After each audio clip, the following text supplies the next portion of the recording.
Apa sih peripartum kardiomiopati itu?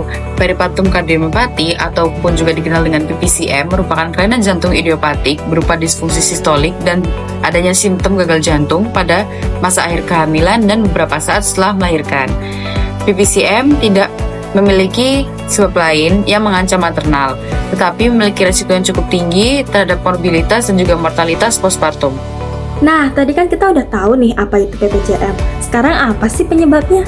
Sampai saat ini, etiologi dari kardiomiopati peripartum ini belum jelas. Diambil dari Jurnal Anestesi Obstetri Indonesia, tertulis bahwa banyak hipotesis yang diajukan sebagai etiologi dari PPCM, antara lain 3-6 genetik atau faktor lingkungan, miokarditis baik oleh karena virus atau chlamydia pneumonia, respon autoimun abnormal, defisiensi makronutrien maupun mikronutrien, volume overload, ketidakseimbangan hormonal, stres fisiologi kehamilan, alkoholik maupun idiopatik. Kira-kira bagaimana sih patofisiologinya?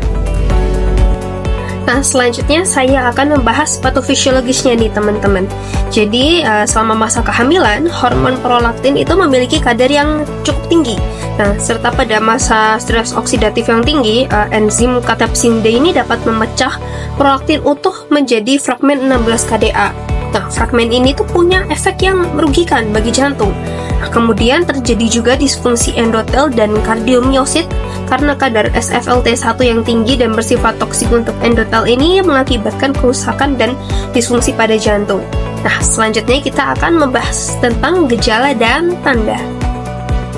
Selanjutnya kita akan bahas gimana gejala dan tanda pada pasien PPCM. 90% diantaranya mengalami dyspnea atau sesak nafas, ada juga peningkatan laju pernafasan, ada juga peningkatan denyut jantung atau takikardia, ada juga yang mengalami edema perifer atau pembengkakan pada tungkai, dan mengalami batuk malam. Selanjutnya kita akan bahas komplikasi. Komplikasi pada penyakit kardiomiopati peripartum dibagi menjadi dua. Yang pertama adalah pada ibu. Pada ibu sendiri, kardiomiopati peripartum dapat menimbulkan blood clots yang menyumbat pembuluh darah sehingga dapat terjadi stroke. Yang kedua adalah aritmia pada jantung atau denyut yang tidak beraturan. Yang ketiga adalah henti jantung. Nah, tadi udah dijelaskan mengenai komplikasi PPCM pada ibu hamil. Ternyata teman-teman, PPCM juga memberikan dampak pada bayi atau janinnya. Komplikasi-komplikasinya diantaranya adalah bayi menjadi lahir secara prematur atau lahir lebih cepat dengan berat badan bayi ketika lahir kurang, sehingga pertumbuhan bayi menjadi kurang optimal atau terhambat. Selanjutnya, mari kita simak apa aja sih peran fisioterapis dalam menangani kasus ini. Sebagian besar wanita yang mengalami kasus PPCM ini akan pulih sebagian bahkan seluruh fungsi jantungnya.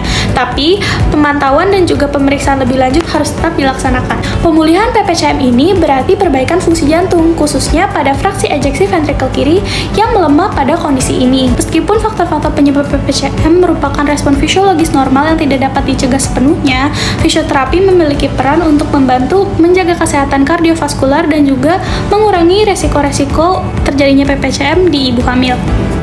Selanjutnya, kita akan membahas tentang latihan pemulihan. Latihan pemulihan ini sangat penting untuk membantu pemulihan jantung dan juga stamina tubuh. Terdapat beberapa latihan atau teknik yang direkomendasikan.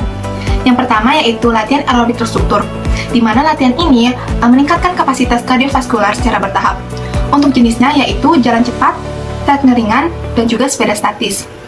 Untuk frekuensi per minggunya yaitu 3-5 kali selama 10 hingga 15 menit atau bisa ditingkatkan menjadi 30-40 menit. Nah, untuk intensitas yang digunakan yaitu 40-60% volume oksigen maksimal.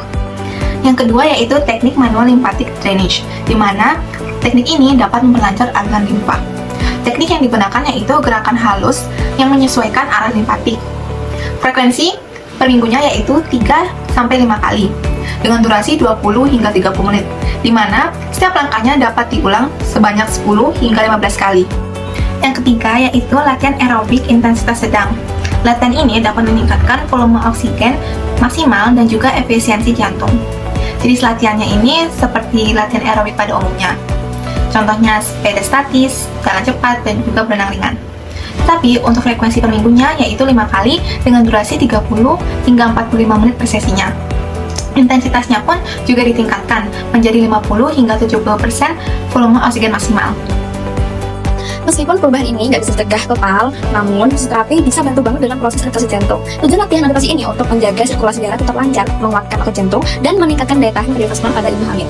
Yang pertama, yaitu latihan yang dianjurkan, latihan aerobik ringan sampai sedang. Contohnya itu kayak jalan kaki santai, naik sepeda statis, atau senam ibu hamil. Yang kedua adalah latihan pernafasan dalam, seperti push sleep breathing atau diaphragmatic breathing.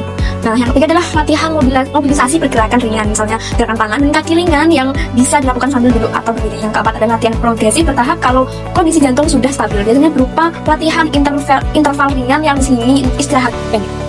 Nah, buat ibu-ibu yang sedang hamil atau mau punya anak, penting banget nih untuk rajin kontrol kehamilan supaya resiko PPCM bisa dicegah. Selain itu, ibu-ibu harus kelola tekanan darah dengan baik agar tidak muncul masalah darah tinggi saat hamil. Jangan lupa untuk menjaga pola makan yang sehat, istirahat yang cukup, dan yang paling sulit nih untuk dilakukan terutama untuk ibu-ibu adalah harus menghindari stres yang berlebihan ya. Kalau pernah punya masalah jantung, konsultasi dulu ke dokter sebelum hamil lagi. Oh ya, jangan lupa kalau muncul gejala-gejala seperti sesak napas, bengkak, atau seperti yang disebutkan tadi, segera konsultasikan ke dokter ya. Nah, dengan melakukan cara-cara ini, kesehatan ibu dan bayi tetap aman dan nyaman.